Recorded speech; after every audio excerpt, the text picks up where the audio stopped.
guys, Dr. Laurie Cestnick here from Mind Matters, talking about executive functioning today.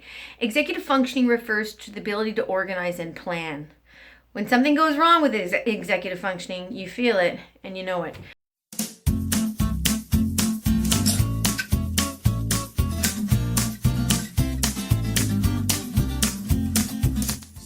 Executive functioning can be summarized as the ability to organize and plan. In fact, the word executive for executive functioning comes from the executor, meaning that part of your brain that organizes every other part of your brain. That is executive functioning. Executive functioning is often the first thing to go when we have a brain insult, like if you're in a car injury or whatnot, but you can also be born with weak executive functioning. All of us at some point or another, or some of us even every single day, can claim that we are unorganized and have a difficult time planning. And this is true, but there can be many reasons for that.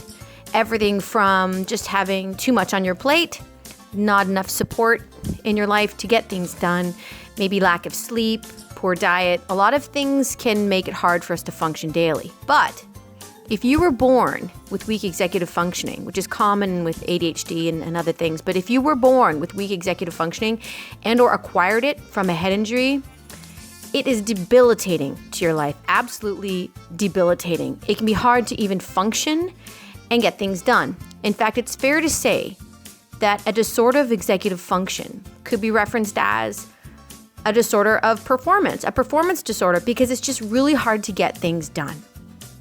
Signs for weak executive functioning would be obviously lack of productivity. When you're disorganized, it's really hard to get started. So people who are disorganized tend to be huge procrastinators because they can't see how to get to the end. They cannot see how to get from A to B because they have this inability to organize and plan in that way. As a result, it is very hard for them to prioritize and to actually get things done. And some of them are going in circles and circles and circles all life long. It can be extremely frustrating. So signs for executive functioning, weak executive functioning, would be lack of productivity. You could see someone who has talent galore and you wonder, why aren't they doing something with their life? Why aren't they moving forward? And often it can be due to weak executive functioning. They tend to be in the moment a lot, obviously, because if you can't plan ahead, you tend to be in the moment. So they'll struggle with long-term goals. But they'll be fine with doing sort of tasky everyday things, or very good with procrastinating, finding other things to do with their time. They tend to have messy rooms, messy car, messy life, can be easily overwhelmed and frustrated because of difficulty seeing ways out of things and coping, just difficult to get out. Obviously, they're prone to anxiety because of this difficulty organizing things, and life can be hard. In around childhood and adolescence, it can become evident with essay writing. Very hard for them to organize their thoughts to get them out onto paper. What do we do about weak executive functioning? The first thing you need to do is you need to have a full neuropsychological evaluation, because there are many things that can lead to disorganization and weak planning. And like I said, everything from diet to lack of sleep and other things like inattention, weak working memory, reasoning ability. A lot of things come into play when we're talking about having difficulty with organization. So a neuropsych is imperative in this case. Deadlines, 100% necessary. When you have weak executive functioning, you cannot function without a deadline.